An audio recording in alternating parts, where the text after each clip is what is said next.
जैसे 5M के लिए हम लोग बात कर रहे थे कि मैन हुआ, इसके अलावा जो है हमारा मनी हुआ, मटेरियल हुआ, मशीनरी हुआ और मिनट्स टाइम, ऐसे हम लोग याद कर सकते हैं कि रिसोर्सेज क्या होते हैं। तो हेल्थ सेक्टर में हम लोग आज जो बात करेंगे उसके अंदर हम लोग बात करेंगे मैन पावर के बारे में, हम लोग बात करेंगे मनी के बारे में, मटेरियल के बारे में और टाइम के बारे में। ये बहुत ही इंपॉर्टेंट जो है वो रिसोर्सेज है जो हेल्थ केयर सिस्टम में जिसका यूज होता है, और उससे बहुत ज़्यादा इफेक्ट पड़ता है जो हेल्थ केयर सर्विसेज है उसके ऊपर। तो हम लोग देखते हैं इसमें, और आज हम लोग ये भी डिस्कस करेंगे कि जो हमारा हेल्थ केयर सिस्टम है इंडिया का वो बेस्ड है, जैसे जो हमारे पब्लिक हेल्थ सेक्टर है जिसके अंदर हमारा PHC आता है, CHC आता है, इसके अलावा हमारा जो है वो मेडिकल कॉलेजेस आता है, ये सब होते हैं। प्राइवेट सेक्टर जो होता है जिसमें प्राइवेट प्रैक्टिशनर होते हैं, उनकी सर्विसेज जो होती है वो आती हैं। ये प्राइवेट सेक्टर के अलावा हम लोग जो है इसमें देखते हैं इंडिजियस जो है वो सिस्टम होता है मेडिसिन का, जैसे आयुष हुए, आपको जो आयुष में सब आ गए, यूनानी आए, सिद्धा आए, ठीक है, ये सारे जो है वो होंगे। इसके अलावा जो है वो हम लोग देखते हैं जो वॉलेंट्री जो है हमारे हेल्थ केयर एजेंसीज होती हैं, हेल्थ एजेंसीज होती हैं, जैसे रेड क्रॉस हुआ, तो ये सब जो है वो उनका वो अभी हेल्थ केयर जो है हमारे सिस्टम में आते हैं।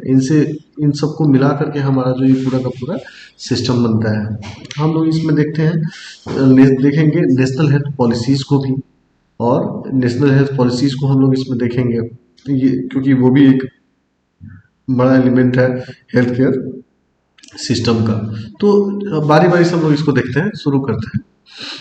इसमें है कि हम लोग देखते हैं कि no nation however rich has enough resources to meet all the needs of the health care.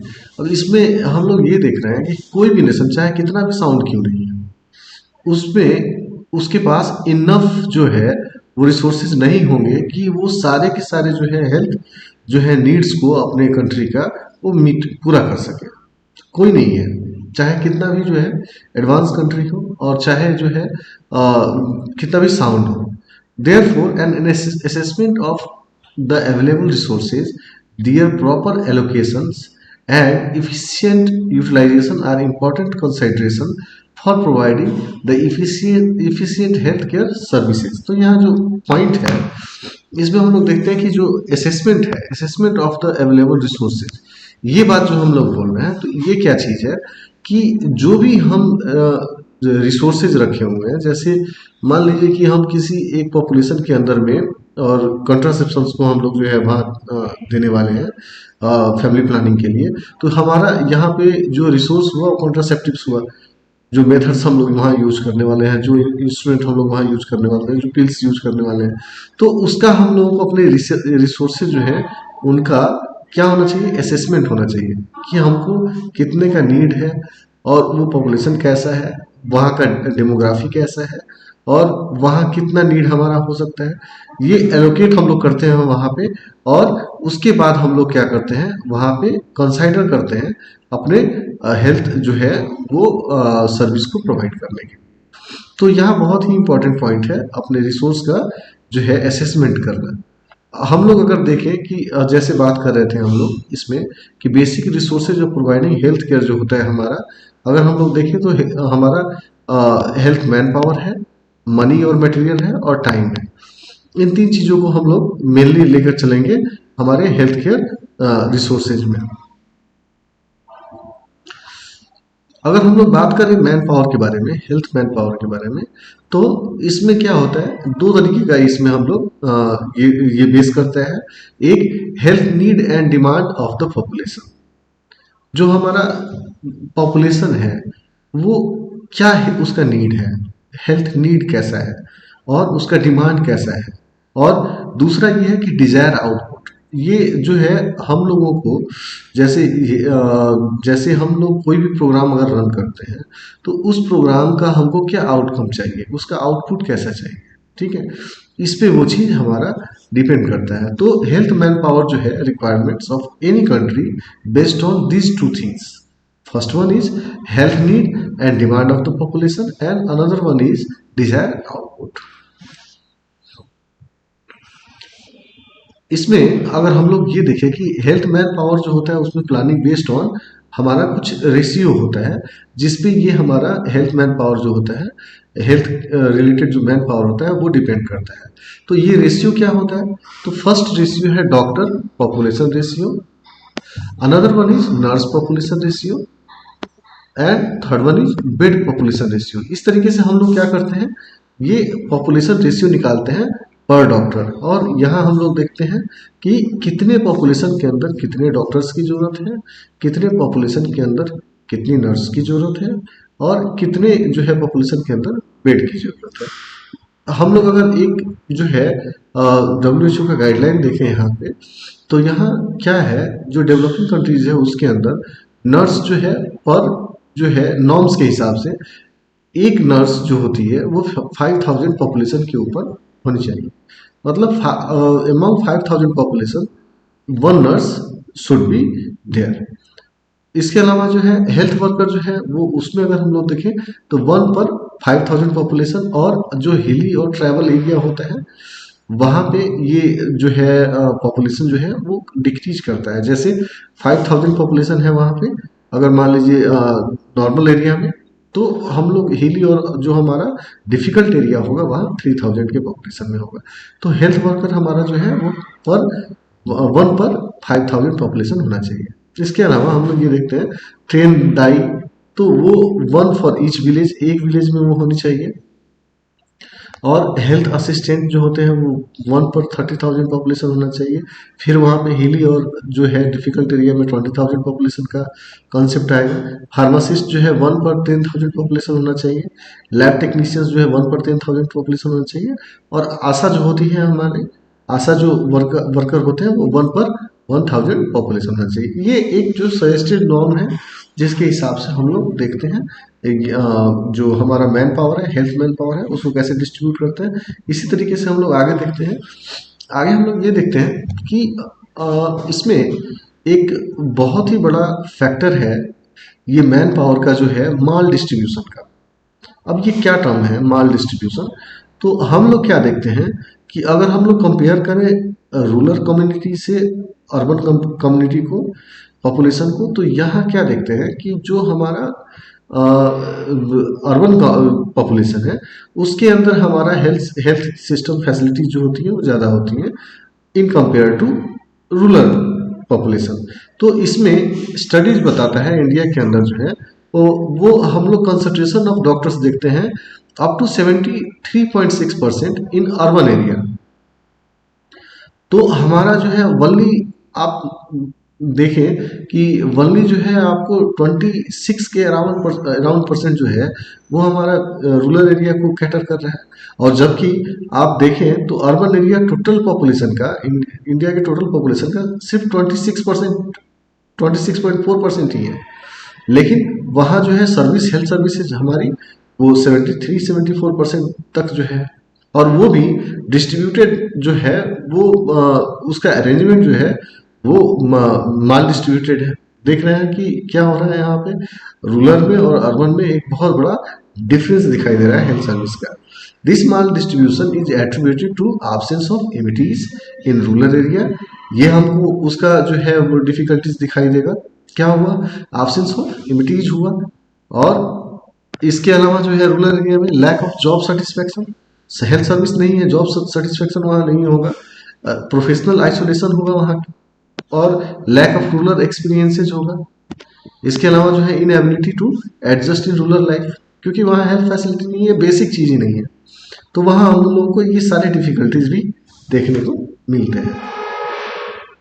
हम लोग अगर कंट्री वाइज कुछ कंट्रीज का अगर मान लीजिए कि हम लोग देखते हैं डिस्ट्रीब्यूशन जो है हमारा किस तरीके से हेल्थ मैन पावर का डिस्ट्रीब्यूशन है, तो हम लोग देखते हैं कि पर 1000 पॉपुलेशन के अंदर इंडिया में 6 डॉक्टर्स हैं। ये 2005 से 2011 का सेंसस हमारा बता रहा है कि ये डिस्ट्रीब्यूशन इंडिया में 10,000 डॉक्टर की पर पॉपुलेशन में, 10,000 पॉपुलेशन में आपको 6.5 डॉक्टर हैं।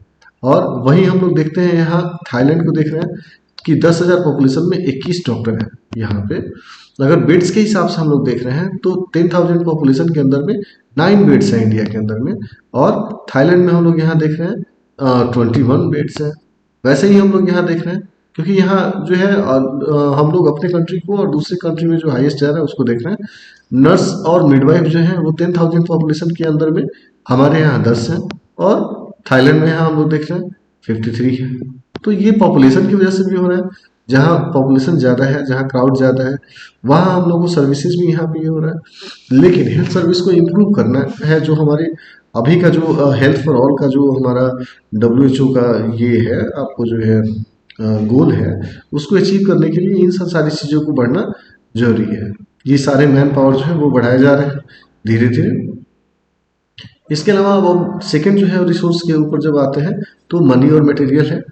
मनी मटेरियल के बारे में हम लोग देखें तो इम्पोर्टेंट सोर्स है, मनी जो है वो इम्पोर्टेंट सोर्स है to provide the health services. अच्छा, अगर इकोनॉमिकली साउंड जो है कंट्री है तो, और अगर जो है एक अच्छा अमाउंट जो है वो हेल्थ सेक्टर पे जा रहा है, तो उसका रिजल्ट आउटकम जो है हमारा वो बेहतर आएगा। इसके अलावा जो है स्कार्सिटी ऑफ मनी अगर है affects all part of delivery system, तो वो हमको जो है, अगर मनी का स्कार्सिटी है, अगर पैसे की कमी है वहाँ, इकोनॉमिकली जो है साउंड नहीं है कंट्री, तो उसका इफेक्ट उसके हेल्थ केयर डिलीवरी पे पड़ेगा ही पड़ेगा। In most developed country average government expenditure for health is about 18% of GNP। यहाँ पे हम लोग जो है ग्रॉस जो है प्रोडक्शन जो हम लोग देखते हैं, नेट प्रोडक्शन जो देखते हैं, उससे हम लोग बात कर रहे हैं कि जो डेवलप्ड कंट्री है वो अपने टोटल GNP का 18% हेल्थ सेक्टर पे दे देते हैं। इससे क्या होता है, उनका हेल्थ केयर डिलीवरी जो सिस्टम होता है वो काफ़ी स्ट्रांग होता है। In developing country it is less than 1% of the GNP। और यही हम लोग देख रहे हैं क्या कि जो डेवलप्ड कंट्री है वो 18% अपना GNP का यूज कहाँ कर रहा है, वो कर रहा है आपको हेल्थ सेक्टर में और हेल्थ केयर डिलीवरी में। और जो डेवलपिंग कंट्रीज है वो लेस देन 1% अपना GNP हेल्थ सेक्टर में खर्च कर रहे हैं। तो ये बहुत बड़ा पॉइंट है जिससे जो है वो स्ट्रांगनेस जो है वो डेवलप्ड कंट्री में उनके हेल्थ केयर जो है डिलीवरी सिस्टम में ज़्यादा है और डेवलपिंग कंट्रीज में कम है। तो WHO जो है, जो हेल्थ फॉर ऑल का जो गोल बनाया हुआ है, उसके अकॉर्डिंग जो है उसको अचीव करने के लिए एक पैरामीटर बनाया गया कि जो एक्सपेंडिचर है हेल्थ केयर डिलीवरी सिस्टम पे, वो 5% ऑफ ईच कंट्री GNP और हेल्थ केयर होना चाहिए। मतलब अपने पूरे GNP का वो 5% हर एक कंट्री अपने हेल्थ केयर पे डालेगा, सिस्टम पे डालेगा, तो इससे इम्प्रूवमेंट होगा। एट प्रेजेंट अगर हम लोग इंडिया का देखें तो India 3% of GNP health and family welfare पे, उसके डेवलपमेंट पे खर्च करता है। तो ये बहुत बड़ा पॉइंट है। अगर 5% तक ये अगर किया जाए तो एक बहुत बड़ा आउटकम हम लोगों को कंट्री वाइज मिल सकता है। अगर हम लोग टाइम के लिए बात करें, अनदर रिसोर्स जो हमारा, तो टाइम मनी है एज समवन सेड। इसमें क्या है, बहुत ही इंपॉर्टेंट फैक्टर है time. Important dimension of health care services को हम लोग बोल सकते हैं। क्यों? क्योंकि टाइमिंग रिसोर्स जितना आपके पास है उसको जो है बेहतर तरीके से आप यूज कर पाए टाइम लिमिट के अंदर, तभी आपको उसका भी रिजल्ट अच्छा मिलेगा। तो resources are needed to meet the many health need of a community, but resources are desperately short in health sector in all poor countries। ये हर जगह ऐसा है कि रिसोर्सेज कम है। What is important is to employ suitable strategy to get the best out of limited resource। तो इसमें क्या है, जैसे क्या होता है कि हम लोग देखते हैं, मान लीजिए कि किसी एरिया में, किसी पॉपुलेशन के अंदर में अगर सब सेंटर पे या PSC के ऊपर हम लोग क्या किए हैं, हम लोग विटामिन ए जो है उसके विटामिन ए जो हमारे इम्यूनाइजेशन में यूज होता है, तो वो हम वो वैक्सीन हम लोग क्या किए हैं, उसको जाकर के किसी एक प्लेस पे जो पॉपुलेशन है उस पॉपुलेशन के अंदर हम लोग उसको रख दिए इन स्टॉक। अब क्या हो रहा है, वो एक्सपायर हो रहा है। क्योंकि उसका यूज वहाँ उतना नहीं है। जो हम लोग इम्यूनाइजेशन करते हैं उस पॉपुलेशन के अंदर हमारा उस रिसोर्स का उतना यूज नहीं है जितना किसी और पॉपुलेशन में चाहिए था। तो अब क्या होना चाहिए, एक टाइम लिमिट के अंदर एक्सपायर होने से पहले हम लोग को क्या करना होगा, उस रिसोर्स को निकाल करके और उस प्लेस पे पहुंचाना होगा जिस प्लेस पे उसका यूज है। तो वैसे क्या होगा, वैसे रिसोर्स तो हमारा कम था लेकिन इसका यूटिलाइजेशन सही हुआ, ऑन टाइम हुआ और उसके खराब होने से पहले वो यूज हो गया। तो रिसोर्सेज तो हर कंट्री में कम मिलेगा लेकिन उसको ऑन टाइम अगर यूज किया जाए, उसको यूटिलाइज किया जाए, टाइम बाउंड के अंदर किया जाए, तो हमारा वो मैक्सिमम बेनिफिट दे सकता है।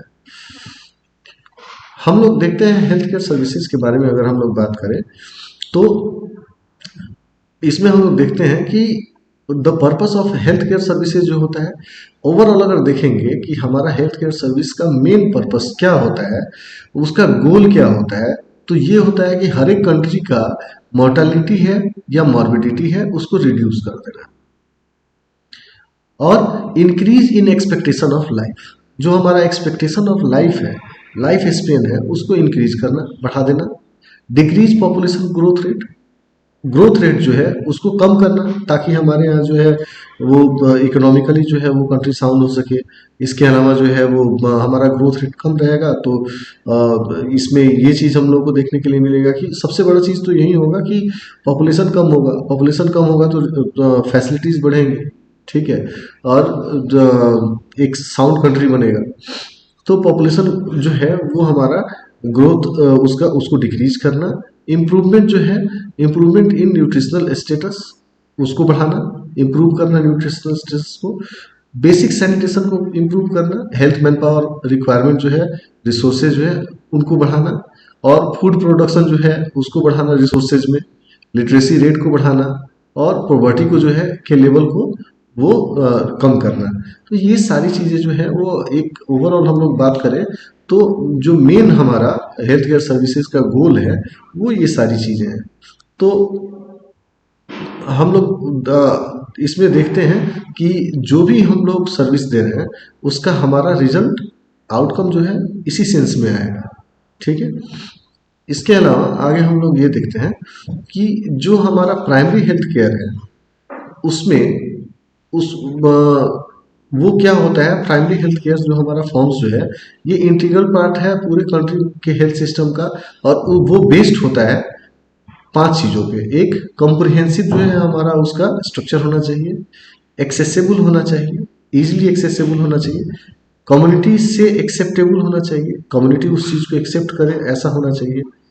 उसके अलावा जो है कम्युनिटी का खुद का पार्टिसिपेशन उसके अंदर होना चाहिए, कम्युनिटी भी उसके अंदर पार्टिसिपेट करनी चाहिए और अवेलेबल एट कॉस्ट जो होना चाहिए, उसका कॉस्ट जो होना चाहिए वो काफ़ी इफेक्टिव होना चाहिए और अफोर्डेबल होना चाहिए, ठीक है, कंट्री के हिसाब से अफोर्डेबल होना चाहिए। ये 5 चीज़ें जो है वो हमारे जो है प्राइमरी हेल्थ केयर जो है वो उसको हम उसको चलाने के लिए ये 5 चीज़ों की ज़रूरत होती है और इन 5 जो है वो क्राइटेरिया को फुलफिल होना चाहिए, तब हमारा ये प्राइमरी हेल्थ केयर जो सिस्टम है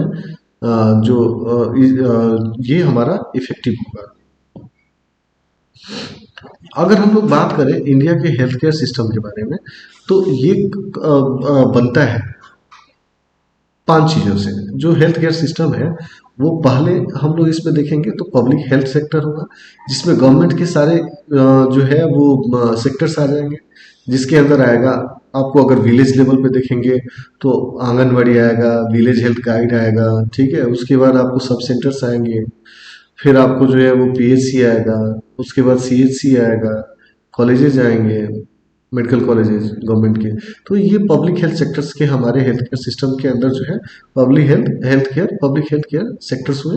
प्राइवेट सेक्टर्स में क्या आएंगे, जो प्राइवेट प्रैक्टिशनर हैं वो सब इसके अंदर आ जाएंगे, ठीक है, जो रजिस्टर्ड मेडिकल प्रैक्टिशनर हैं जो प्राइवेट अपना क्लिनिक चलाते हैं, पॉली क्लिनिक चलाते हैं, वो सब इसके अंदर आ जाएंगे। इंडिजिनस जो है सिस्टम ऑफ मेडिसिन के अंदर हमारे आयुर्वेदा, आयुष जितने भी है वो सब आ जाएंगे इसके अंदर, सिद्धा, ठीक है, और होम्योपैथिक जो डॉक्टर्स होते हैं, जो प्रैक्टिशनर्स होते हैं, वो आ जाएंगे इसके अंदर। वॉलंटरी हेल्थ एजेंसीज में जो भी वॉलंटरी जैसे रेड क्रॉस हुआ, ये सारी जो एजेंसीज हैं वो आ जाती है। बहुत सारे जो है इसके अलावा आपको ट्रस्ट होते हैं, वो इसके ऊपर काम करते हैं। तो ये वॉलंटरी हेल्थ एजेंसीज होती हैं। नेशनल हेल्थ प्रोग्राम्स होते हैं, जितने भी नेशनल हेल्थ प्रोग्राम्स हैं जो NHRM के अंदर आ रहे हैं, रूरल हेल्थ मिशन के अंदर आ रहे हैं, वो सारे के सारे इसके अंदर आएंगे। तो ये ओवरऑल हमारा हेल्थ केयर सिस्टम जो है वो इन 5 चीज़ों से बनता है, और इन्हीं 5 चीज़ों से हम अपने हेल्थ केयर सिस्टम केयर जो है फैसिलिटी को, डिलीवरीज को हम लोग ठीक करते हैं, बढ़ाते हैं। हम लोग बारी बारी से इसमें देखते हैं कि जो हमारा प्राइमरी हेल्थ केयर इंडिया में है, क्योंकि प्राइमरी हेल्थ केयर को इम्प्रूव करना ये पूरे वर्ल्ड में WHO का ये है, आपको गोल है। WHO के अकॉर्डिंग जो है हम लोग उसको देख रहे हैं, और ये जो है गवर्नमेंट ऑफ इंडिया जो इसको एज्यूम की हुई है, उसमें हम लोग क्या देखते हैं हेल्थ फॉर ऑल के लिए कि प्राइमरी हेल्थ केयर अप्रोच जो है seek to provide universal comprehensive health care at cost which is affordable. वही हम लोग बात कर रहे थे अभी कि जो हमारा कॉम्प्रिहेंसिव हेल्थ है वो एक इफेक्टिव कॉस्ट के अंदर, अफोर्डेबल कॉस्ट के अंदर सबको मिले। ये हमारा मेन गोल है। अब ये पूरा कैसे होगा, ये प्राइमरी हेल्थ हमारा जो केयर है वो कैसे पूरा होगा, तो इसको अलग अलग इसको जो है हम लोग सिस्टम से देखेंगे। जैसे विलेज के लेवल पे इसको कैसे ये पूरा होगा, तो on the basis of tenet of the primary health care is universal coverage and equitable distribution of health resources. इसके अंदर जो है हमारे कुछ स्कीम है जो है रूरल हेल्थ जो है स्कीम्स हैं जो विलेजेस में अप्लाई होते हैं, चल रहे हैं। जैसे village health guide scheme, training of local Dai, ICDS scheme, Asha scheme, ये सारी स्कीम हमारी जो है विलेजेस में है। तो हम लोग बारी बारी से इसमें देखते हैं कि विलेज हेल्थ गाइड जो है वो क्या होता है। तो 1986 से पहले विलेज हेल्थ गाइड में मेल भी होते थे, लेकिन उसके बाद जो है हेल्थ गाइड मोस्टली फीमेल होते हैं मोस्टली, और हेल्थ गाइड जो है उसी कम्युनिटी से चूज किया जाता है जिस कम्युनिटी में उसको वर्क करना है, ताकि वो ज़्यादा बेहतर जो है उस कम्युनिटी को जानती है। तो ये चीज़ है। तो इसके अलावा जो है ये जो विलेज हेल्थ गाइड होते हैं ये लोग लिंक होते हैं किनके बीच में, the community and governmental infrastructure. तो इन दोनों कम्युनिटी के अंदर और गवर्नमेंट का जो इंफ्रास्ट्रक्चर है उसके बीच में ये लिंक का काम करते हैं विलेज हेल्थ गाइड्स। फिर इसमें हम लोग क्या देखते हैं, they provide the first contact between the individual and health system. तो हेल्थ सिस्टम में हम क्या देख रहे हैं कि जो सबसे पहला कॉन्टेक्ट देता है पॉपुलेशन और हमारा जो है हेल्थ सिस्टम को, तो वो है हमारा विलेज हेल्थ गाइड। क्योंकि वो गाइड करेंगे उनको कि जो है अगर मान लीजिए कि उनके पॉपुलेशन में किसी को कुछ प्रॉब्लम है, या उसको किसी तरह का डिजीज है, ठीक है, या MCS से रिलेटेड कुछ MCS से रिलेटेड सर्विस चाहिए, तो क्या है न्यूनेट से रिलेटेड कुछ है, तो ये सारी चीज़ें जो है वो रेफर कराने के लिए, वो उनको बताने के लिए, और काफ़ी सारी चीज़ें जो होती हैं वो ग्रास रूट लेवल पे ही वो लोग सॉर्ट आउट कर देते हैं। तो ये जो है वो फर्स्ट कॉन्टेक्ट होते हैं पॉपुलेशन और हेल्थ सिस्टम के बीच में। इनके लिए क्या होता है, विलेज हेल्थ जो ये होते हैं आपको वर्कर होते हैं, उनके लिए गाइडलाइन है कि दे should be permanent residents of that local community, ठीक है, प्रीफरेबली वो फीमेल होनी चाहिए, वुमेन होनी चाहिए। They should be able to read and write and having minimum formal education at least up to 6th class, 6th standard. This should be acceptable to all sectors of the community. इसका मतलब ये हुआ कि उसको जो भी वो women होगी, जो विलेज हेल्थ गाइड होगी, उसको सारे जो है कम्युनिटी वाले जो है एक्सेप्ट करने चाहिए। They should be able to spare at least 2 to 3 hours every day for community health work. तो ये होना चाहिए, उनको जो है 2 से 3 घंटे वो कम्युनिटी में वर्क के ऊपर उनको